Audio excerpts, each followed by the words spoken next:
wanted to post a video with no sound on it because I wanted everybody to see the true reaction that my mom and my sister had. They were so appreciative of that moment, especially coming from where we come from. Never owning a house, never owning really anything, and, you know, being able to have an opportunity to make extra money in the league and come in and support my family like I do. This video says a lot without even saying anything at all. I want your reaction when you first saw the video back.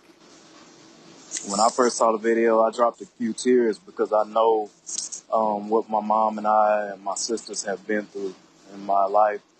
Not even, you know, within my career, but just my whole life. We've pretty much been at a deficit my whole life, having to, you know, make it from the bottom.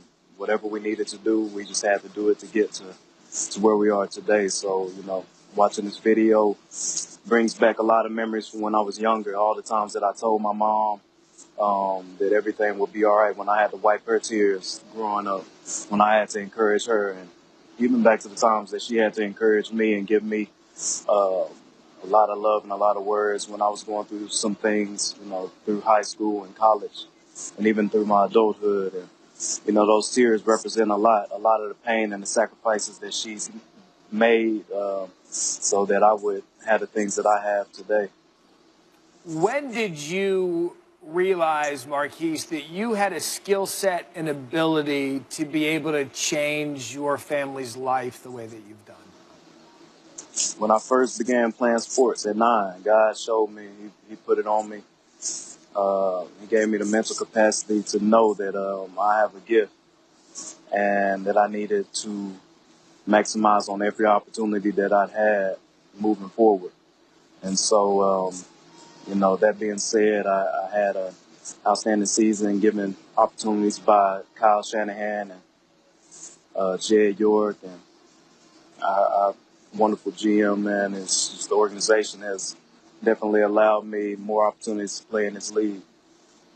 Marquise, I want to talk about your sister for a minute, Deja. She has cerebral palsy, and doctors actually told your mother that she wouldn't live beyond 6 months. Now she's 26 years old.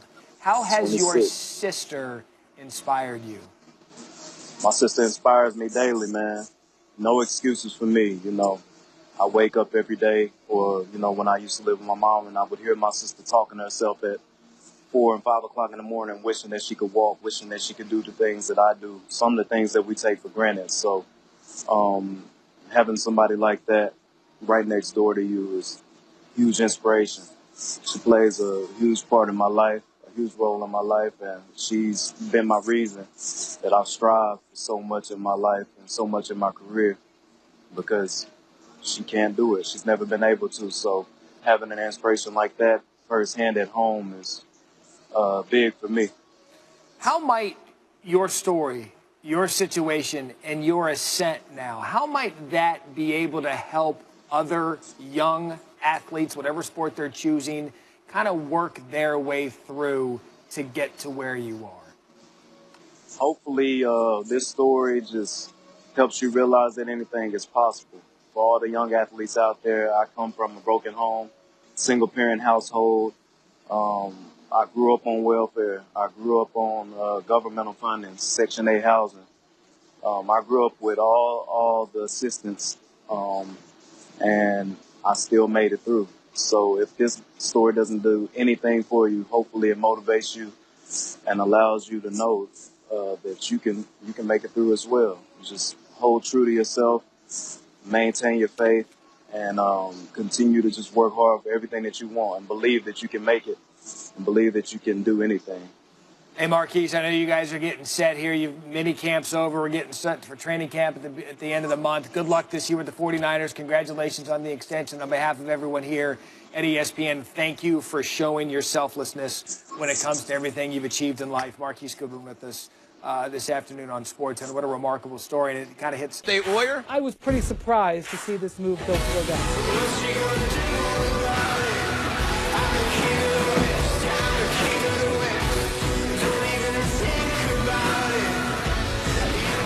And Dennis Storm, Matt Berry back with you on Sports and more free agency moves. This one perhaps a little surprising. After 17 years, Tony Parker out of San Antonio, signing a 2-year, $10 million with the Hornets. Spurs wanted Parker back in a mentorship role. However, he's going to be big for Kemba Walker in a backup role. Greg Popovich said, "We are grateful to Tony for 17 years of truly amazing memories." It was quite a Spurs career for Parker, starting with his debut in 2001. Parker played 17 seasons, joining Karl Malone and Hakeem Olajuwon as the only players to play at least 17 seasons with one team before leaving. During his time with the Spurs, Parker recorded 6,829 assists, the most in franchise history.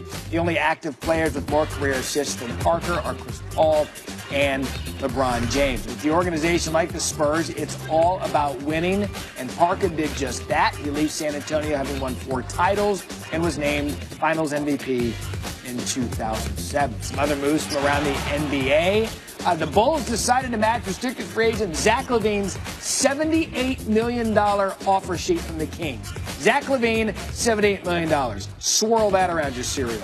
Nets and Dwight Howard finalized a buyout, which makes him free to sign with the Wizards, and the Grizzlies signed Kyle Anderson to a 4-year offer sheet, giving the Spurs 48 hours to match. And as you know, Carmelo Anthony opted into that final year of his contract with the Thunder. Now the Thunder and Melo are working on a way for everyone to get out of it. According to Woj and Royce Young, this will happen sometime this summer. It'll save the Thunder more than $100 million. It could come in the form of a buyout or the stretch provision or even a trade. So from a financial standpoint, this is a no-brainer for the Thunder.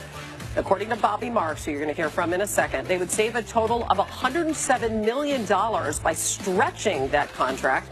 If OKC went into the season with Anthony on the roster, it would have had to pay a record $310 million in payroll and luxury tax.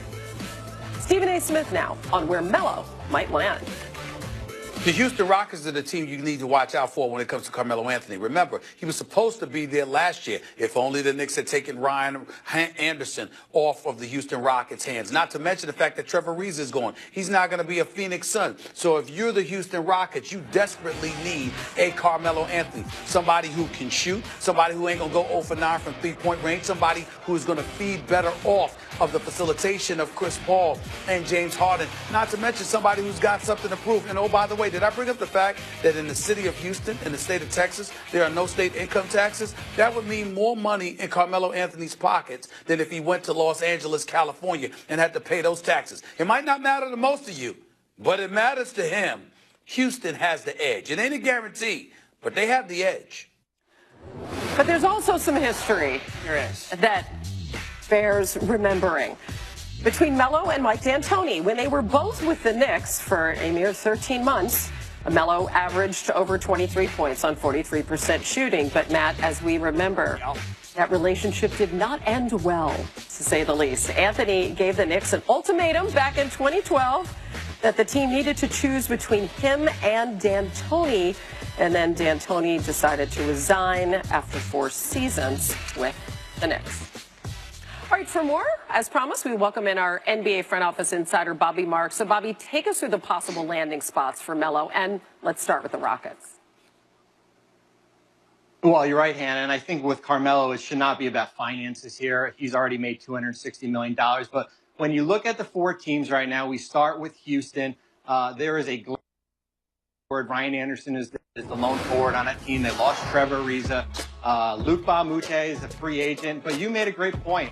What is the relationship between Mike D'Antoni and Carmelo Anthony? And can those two sit down and kind of hatch out old differences? And Miami is a possibility based on a need at forward. The long shots, I would say, are the Lakers and the Wizards there. I would be hard-pressed to see him in a Laker uniform.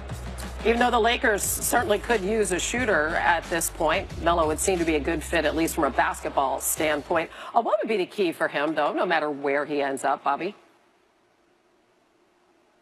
Well, I think it has to be accepting his role. And I think when he eventually is waived here, that's going to be the conversation. If I am Mike D'Antoni or Eric Spoelstra in Miami, is to have a conversation with Carmelo as far as figuring out what his role is going to be. And that's a 20 to 25 minute a night player, likely coming off the bench. The best of Carmelo years are behind him right now.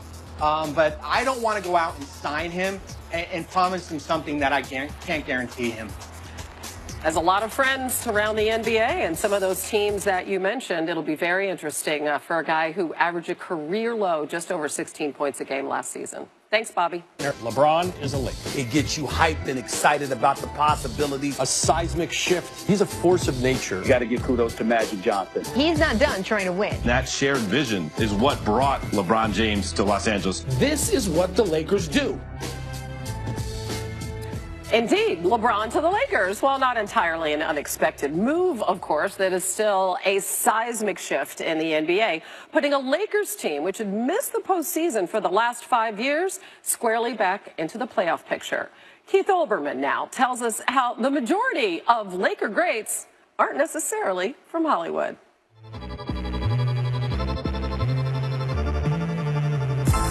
As the old joke went among us honorary native Angelinos, nobody's from L.A. The Lakers importing LeBron is just the continuation of a tradition older than the NBA itself. Kareem, Shaq, Wilt, Kobe, Mikan, even Magic, even the franchise itself all got to L.A. by free agency or by trading players or by trading draft choices or by trading cities. Heck, the Lakers themselves are from out of town. They moved from Minneapolis, in the land of 10,000 lakes, and they only got George Mikan, the original big man, because another franchise went bankrupt. 5 titles later, Mikan retired, and the Lakers utterly collapsed. They had the first draft choice in 1958 and took Elgin Baylor, and the number 2 in 1960, and they took Jerry West. And those are literally the only 2 Laker immortals who never, at least on paper, belonged to any other team. But West and Baylor lost the NBA Finals in 5 of the first 8 years in L.A., and new owner Jack Kent Cooke decided he needed the modern Mikan. He fires to Wilt, and Chamberlain dunks it. Angry at Sixers management, flirting with jumping to the new rival ABA, Wilt Chamberlain was a risky trade proposition. Cooke took the risk. Wilt actually did leave for the ABA. 5 years, 4 Western Conference titles, and 1 NBA crown later. And the Lakers then again sank like a stone. After finishing last in the West in '75, owner Cooke did it again. Now he got the modern Wilt. Abdul-Jabbar gets it in there. Kareem Abdul-Jabbar cost L.A. 4 former first-rounders led by Junior Bridgman. With Kareem and Magic, they won 5 championships. But Magic wasn't really theirs either. They got him indirectly through free agency. When the Lakers let Gail Goodrich go to the Jazz, they were awarded 4 draft choices, including a number 1 in 1979. In those days, the worst 2 teams flipped a coin to decide who drafted first. That coin flip was won by Laker assistant GM Chick Hearn. The Chick Hearn. So Magic went to L.A. and not Chicago.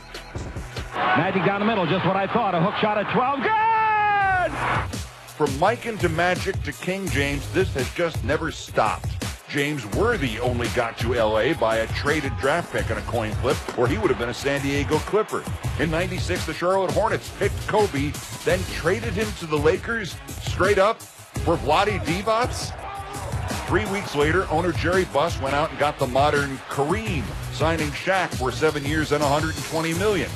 Can you dig it? Pau Gasol got him in a trade. Lamar Odom trade. Luke Walton, now the coach, they got him 16 years ago as a future draft choice in a trade. Of course they have gone and gotten LeBron, the modern Shaq, who was himself the modern Kareem, who was the modern Wilt, who was the modern Mikan. Of course they brought LeBron to L.A. He wins a couple of chips. Put it this way, if he gets a couple of those, they'll be putting a statue out in Staples Center for him, that's for sure. L.A., where they brought the Dodgers from Brooklyn, where the NFL teams were brought in from Cleveland and Oakland and St. Louis and San Diego, where even the Clippers are originally from Buffalo. And now LeBron will be as much of a native Angelino as the palm trees. You do know they brought the palm trees in from out of town, right? And they brought the river to water the palm trees in from out of town, because like the old joke used to go, nobody's from L.A. You do know those ornamental palms, as they're called, Matt, were brought to L.A. by Spanish missionaries in the 18th century. Really? That's what Keith is referring to. Just FYI. Research confirmed? Yes, confirmed. Excellent. And this is a very interesting team they put together. A couple guys who can, well, actually get it done on the defensive side of the ball as well. Matt? Okay, Hannah, thank you. Here with SportsCenter anchor Doug Kazarian, who is also a special contributor to all things numbers and gambling. In fact, you have a column right now on ESPN.com called The LeBron Effect on how this signing, him in that uniform, has just changed the scope of Vegas for good. What more can you say about what people are saying in Vegas about this move? Odds makers are ecstatic on the potential profit around the corner with LeBron on the Lakers. Vegas is a Lakers town. I lived there for 7 years. I certainly know it. It's a mini suburb of L.A., 4-hour drive. So fans in Vegas are all Laker fans, and they just bet the Lakers for the most part blindly. For example, last year there was a prop bet at the Westgate on whether the Lakers would make the playoffs or not. The Westgate took over 100 bets on the yes that they would make the playoffs, obviously didn't sniff, and only one single bet on the no. On top of that, now they're getting LeBron, and here is the last 20 years, the 4 worst records against the spread on a single season. At the bottom, you see the Cavs. The Cavs are the 4th worst record against the spread last year because of LeBron. Bettors just bet LeBron blindly because he's so great, but they don't realize there's a point spread involved, and that sort of levels the playing field. So when you take LeBron and you put him on the most popular team in Vegas that's going to be bet on, it's just a huge perfect storm for odds makers. And on top of that, they just are anticipating overwhelming bets on the Lakers this coming season. That's the number I wanted to give you. 5-1 with the Lakers. That to me is absurd. It's absurd because they think the true odds of this, if you remove all the bets that are coming in and the liability, the head odds maker at the Westgate said it'd probably be 15-1, maybe even 20-1, the true odds on the Lakers to win the title. So going back to LeBron now on the Lakers in terms of a per-game basis, they said there's going to be about a 3-point tax on LeBron to the Lakers. So if a point spread should be -2 in a vacuum, it's going to be -5, and the bettors are still going to bet the Lakers at maybe 3 or 4 to 1 ticket count ratio. So the Vegas bookmakers are excited that they're going to have that much of an advantage because bettors are still going to bet that LeBron tax. Quickly, how much will it matter that LeBron is now a West Coast team, meaning that you're going to get late action on LeBron relative to what you may have had on the East Coast? It's a great question. They're going to be the most bet-on team. So when you have the late game, it's something affectionately called in the books as the bailout game. So you may lose all day. You got the last tip of the night, and it's the bailout game. You go all in with your chips. And, of course, they're going to bet on LeBron and the Lakers. And they're going to be – it's just going to be inflated lines. And the books are really excited because they're anticipating making a lot of money because of it. The bailout game – most people don't know this, but one of the most bet-on teams in college football, Hawaii. The late game. The late Sunday morning game. Bail yourself out on Hawaii all you want. Please read Doug's great second half as well. Oh, I love the second half.